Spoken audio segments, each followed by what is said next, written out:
Psychobiology of Stress Assignment 18 Access to Higher Education and Social Science. Introduction. Outline of stress psychology. What is stress? Stress is defined as a mental strain that can be generated by an individual's emotions. Many people endure stress. This state is caused by chemical interactions within the body. Stress can often activate and cause the human organization, such as the mind and body, to go into combat mode. Stress should only last a certain period. If it exceeds that amount of time, this is not a good sign, as too much stress is not good for the mind and for the mental and physical well-being. When the body comes to terms with a hazard, then the brain reacts and sends direct indications to the body through the process of hormones. One of these hormones is adrenaline. It is also known as epinephrine. This affects your heart rate, has effects with breathing, etc. Common occurrence of this hormone can lead to heart attacks, strokes, anxiety, and depression. What will I be looking into for this unit? In this unit, I will start by discussing how the body reacts to stress triggers and the potential psychological reactions to stresses, followed by delving into studies on the connection between stress and health concerns, and concluding with an examination of psychological techniques employed for stress management purposes. The reaction of the body to stressful stimuli. The body reacts to stressfulness or stresses through different means, dependent on the type of stressor it is dealing with, whether it is an internal reaction or external. The response to stress is adaptive, depending on what kind of stress it is. For example, for chronic stress that's being dealt with for a prolonged amount of time, the body will react with the subject feeling depression or anxiety. The psychological side of it would be if it's a very long time, they can form heart-related diseases. Another example could be psychological stress, whether it is... the physiological side of it would be if it's a very long time, they can form heart-related diseases. Another example could be psychological stress, whether it's pressure from another person, threats, work demands, etc. This can cause a reaction of anxiety, perfectionism, pessimism, and rumination. These are a few ways that the body deals with mental stresses. They would count as distresses, as they are negatively impacting on an individual's mental state and their capacity in those situations where their judgments and choice-making skills can alter. There are many categories of stress we can complete. The body has its own stress responses for various ones. As seen in how it adapts and reacts to physical stresses, you can see this in everyday life where the body tries to heal itself with the factors it has on hand. For example, sore muscles after a workout, which can be seen as a eustress, as it can be a positive impacting stress. Another way would be how the body reacts to healing a wound, which is clearly going to be distress. An open gash, a stab wound, or a deep cut can swell, congeal, and only after a variable amount of time can it start to heal and be back to normal function. This is the body's stress response to a physical stressor. Variable factors such as mentioned before will also affect this, including sleep, diet, and mental health during the time they are healing.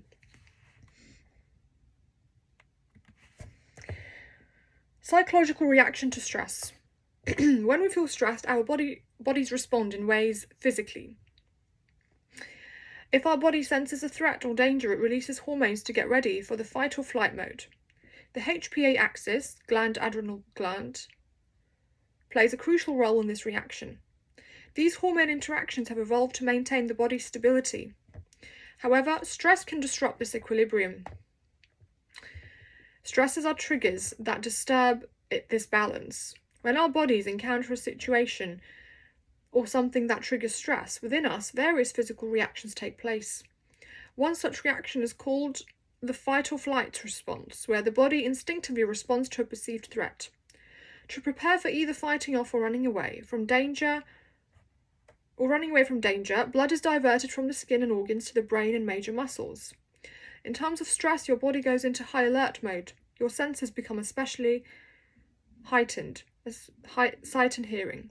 You get a surge of glucose and fatty acids in your blood for energy boost, while your immune and digestive systems take a backseat to provide extra energy for dealing with the stressful situation.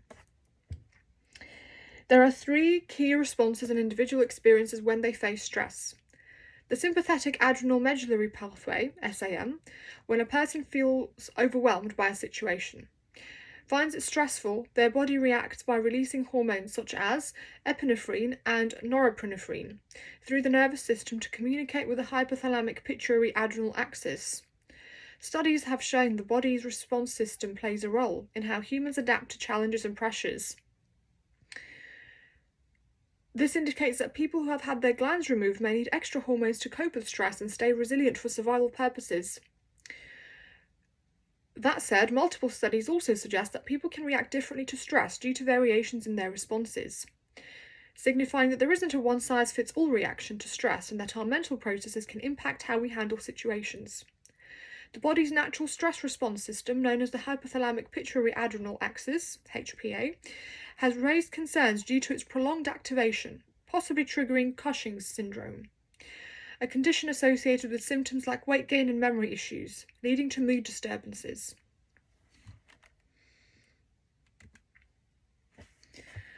The General Adaptation Syndrome, GAS, the adrenal system triggers the stress response by releasing corticotropin-releasing hormone, CRS, prompting the pituitary gland to release ACTS and stimulating the adrenal cortex to secrete corticosteroids. The General Adaptation Syndrome, GAS model, supported by research, demonstrates that the body's general response to stresses, such as extreme cold, excessive exercise, and surgical injury, is a physiological reality. This is supported by Selye's experimentation with rats, which demonstrated the resistance and exhaustion stages of GAS. Research supporting generalized anxiety syndrome, GAS, has two weaknesses. Firstly, it is primarily conducted on animals, such as rats, which may not be physiologically like humans. Secondly, it has challenged the GAS assumption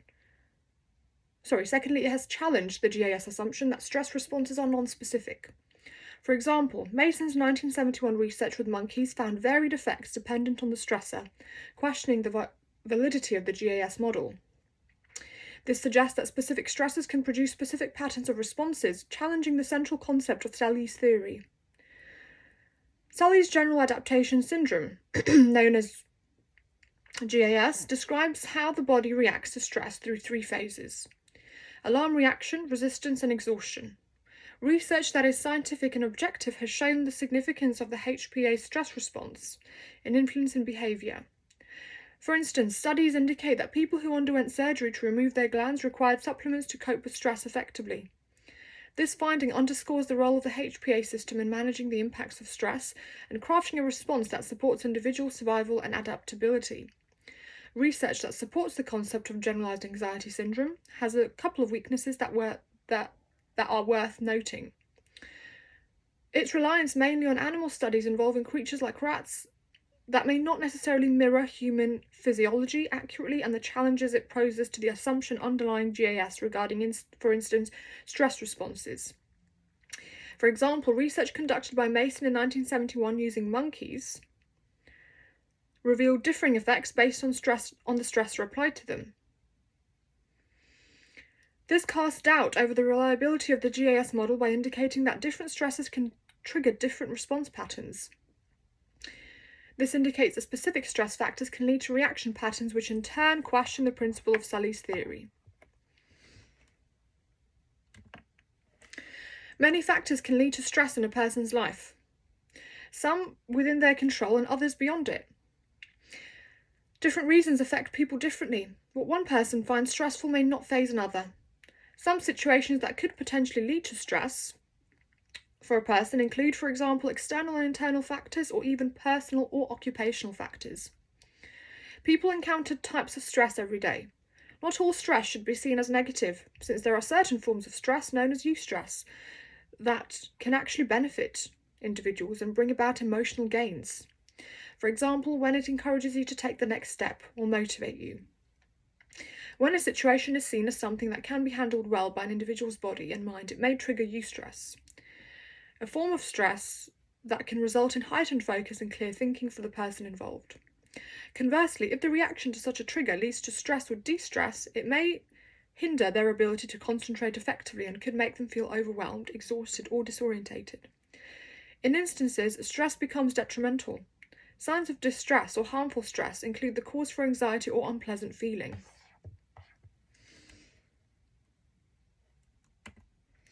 The relationship between stress and illness.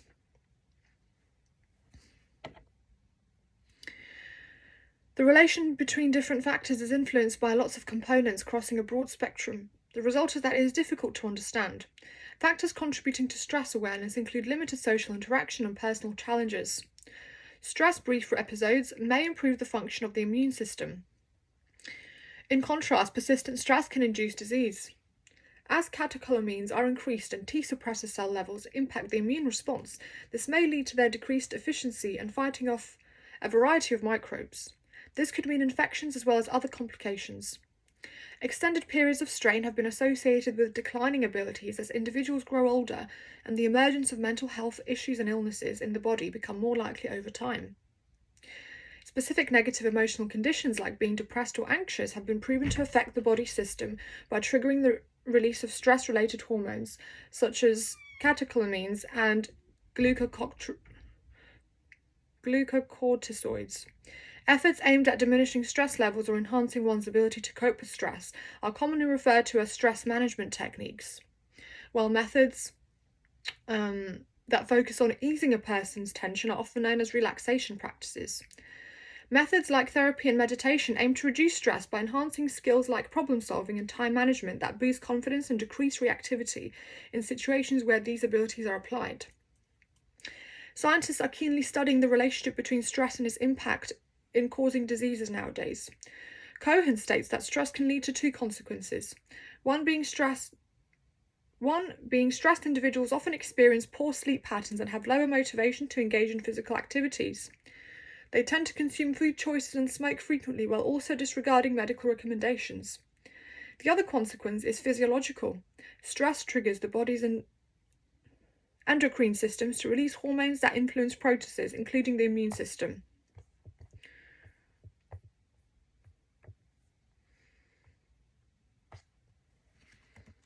The relationship between stress and heart disease.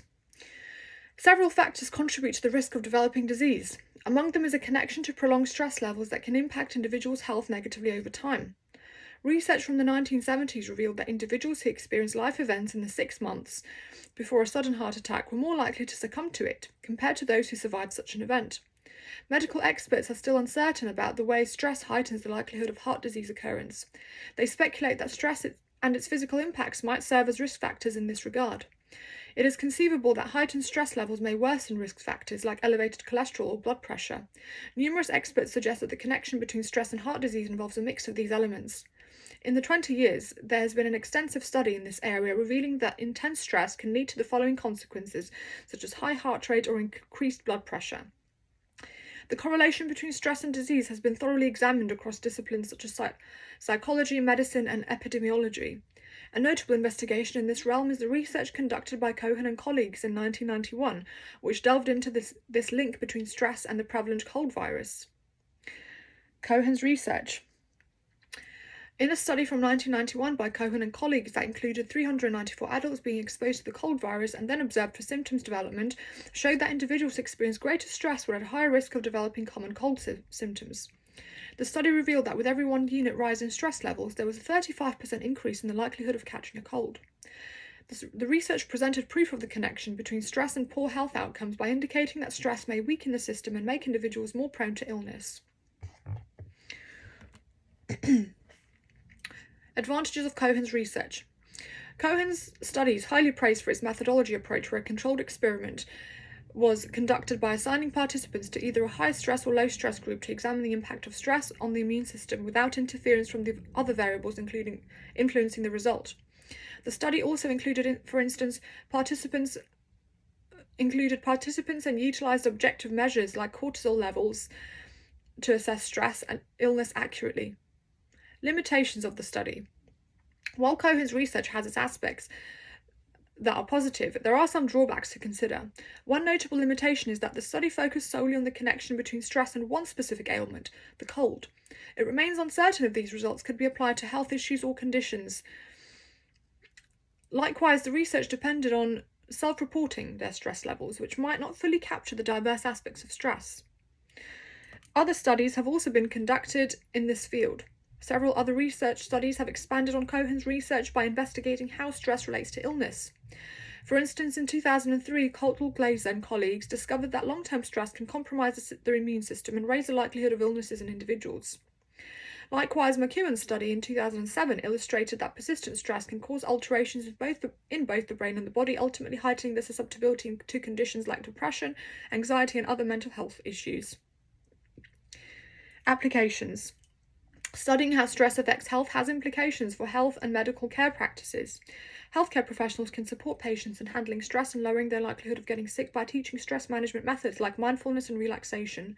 Moreover, policymakers should introduce measures that aim at reducing stress levels and fostering a sense of being, like offering access to environments and encouraging a balance between work and personal life. Practical use of research discoveries. The findings from these studies go beyond academic curiosity. They offer real-world benefits in healthcare scenarios. Firstly, stress relief initiatives. Recognizing the connection between stress and health concerns has paved the way for programs that aim to lessen stress through practices like mindfulness, cognitive behavioral therapy, CBT, and relaxation methods. Proactive healthcare measures. Healthcare providers can include evaluations of factors and regular checkups to pinpoint patients who may be at risk due to high stress levels. Thirdly, community health awareness efforts. Informative campaigns can enlighten societies on stress management strategies to ward off health issues associated with stress. Conclusion. To sum up the findings regarding stress and its impact on health conditions, there is evidence supporting the connection between the two factors based on studies like Cohen's research and others. These studies have shown that stress can weaken the immune system and elevate susceptibility to illnesses. Although there are constraints in this body of research, the results carry implications for both health initiatives and medical treatments. The comprehension of how stress influences illnesses can lead to the creation of approaches for enhancing health and wellness. Techniques for biological and psychological stress reduction. Many individuals are now prioritizing improving their lifestyles. Moreover, habits such as altering their diets and dedicating time to exercise routines, they often fail to pay attention to an aspect of well-being, their mental health. Switching to a diet that's low in salt and fat can aid in reducing blood pressure and heart rate levels, both of which are factors linked to development of heart disease. Engaging in activity can assist in keeping your heart rate healthy and maintaining optimal blood pressure and cholesterol levels to lower the chances of heart disease occurrence effectively. Moreover, safeguarding yourself against conditions also requires handling stress and discovering suitable ways to alleviate it. Managing stress effectively can assist individuals in reducing and handling the stress they face daily in their lives because people vary greatly in how they respond to stresses and cope with them. There is no solution for everyone when it comes to managing stress levels. A technique that suits one person may not be suitable for another individual's needs. Practices such as yoga and meditation, along with reducing workloads and dedicating time for relaxation, can all play a role in decreasing stress levels and managing stress to potentially lower the chances of heart disease. The connection among various factors is determined by various components and is highly intricate. In addition, factors that contribute to the onset of this condition include limited social interaction, lack of socialization efforts, and personal challenges. Short-term stress can promote the immune system, but if stress persists, this will help cause a cold or cancer. Prolonged stress can lead to disease, and deep-rooted stress brings high levels of catecholamine and suppressor cells that influence the immune system, which will therefore be overwhelmed by infections and other problems too. Stress can affect physical health, raising the danger for conditions such as diabetes. By contrast, those of us laid low by extra weight and metabolism are already under stress.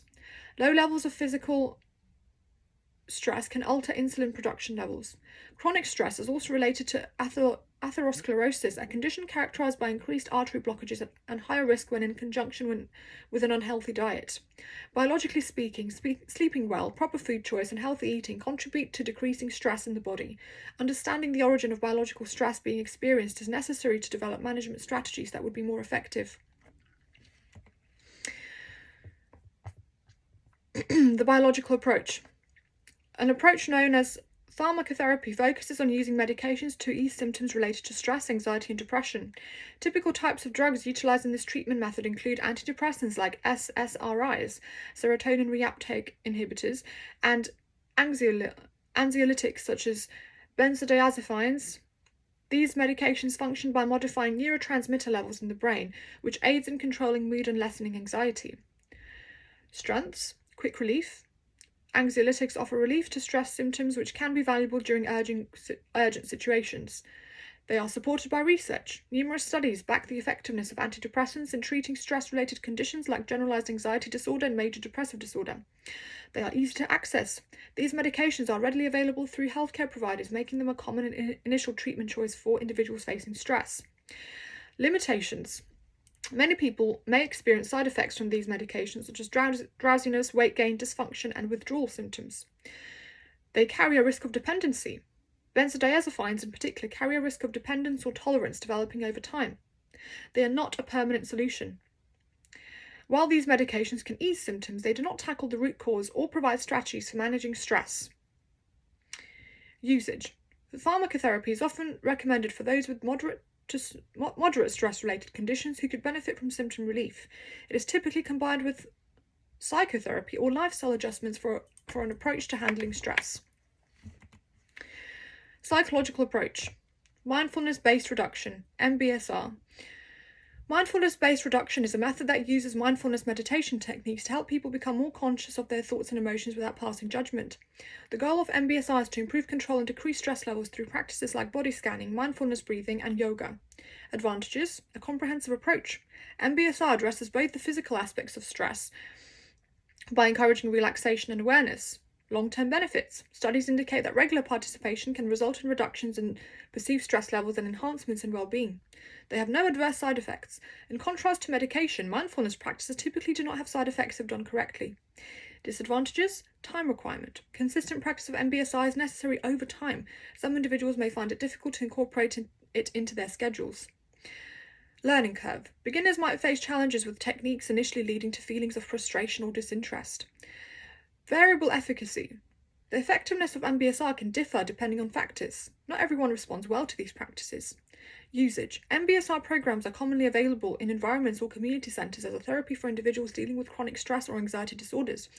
It is suitable for those looking for pharmacological approaches to managing their alternative pharmacological approaches to managing their mental well-being. Conclusion: in considering both pharmacotherapy and psychological mindfulness-based stress reduction approaches to managing stress, each method has its advantages and drawbacks. Pharmacotherapy provides relief and comes with risks such as side effects and potential dependence, making it more suitable for urgent situations or severe cases. On the other hand, mindfulness-based techniques offer long-term resilience to stress without the threat of negative consequences, although they do necessitate dedication and ongoing practice. Ultimately, the decision between these strategies should be based on needs, preferences, the severity of symptoms, weighing the risks associated with meditation against the commitment required for psychological interventions.